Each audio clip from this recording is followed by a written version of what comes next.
Another really cool object we can add to the scene is rocks. And this is located underneath our plant editor.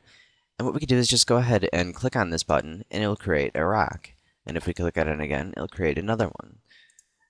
And the more we click on it, we'll get different types of rocks and different variations. So every single time you click on it, you will get a different rock, different variations, different surfaces, and we can load in all of these different rocks into our scene. And now depending on how, of course, you add these rocks to the scene depends on what surfaces. Currently, right now, all of these rocks are of the same surface. But if we were working with an ecosystem adding rocks, what would happen is it would ask us if we want to use all the same surface or if we want to actually have color variations. And of course, we can edit these afterwards. I'm just going to zoom out a little here and take a look at our rock scene. And we can change all of these rocks together if we wanted to, so they have different surfaces, or we can select them all and of course change their surface so they're all the same. So there's also another thing we can do and go up to our Show Material Summary, which is going to show all of our different rocks. And we could swap them out this way as well. So if we know which of our scenes and which of our objects in the scene have what surfaces, we can go ahead and just load them in from here, and then even go ahead and drag them onto each of our objects from this editor. So if I wanted the default surface back on one of these rocks, I can go ahead and drag it onto two of them and click off.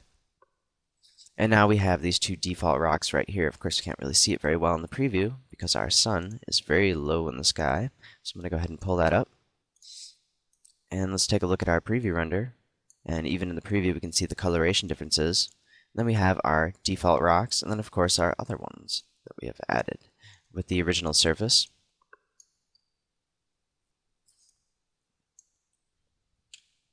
And what we can also do is use the replace object to actually keep objects in the same point but replace them with something else. So let's say I want a different rock right here, but I want to keep this rock in the exact same spot. I can right mouse click and go to replace by, and I can either fit the object to fit if I've stretched it at all, or I can keep proportions. And I'm just going to go ahead and select rock. And what that actually did was just went ahead and switched it to a different rock. And you can do that with any of them. So let's go ahead and select rock 3, right mouse click, and go to replace by, we're going to keep proportions and select rock. And now this works with any of our objects, and we can go ahead and replace any of our objects with any other one. So I could even turn this rock right here, keep proportions, into a cone.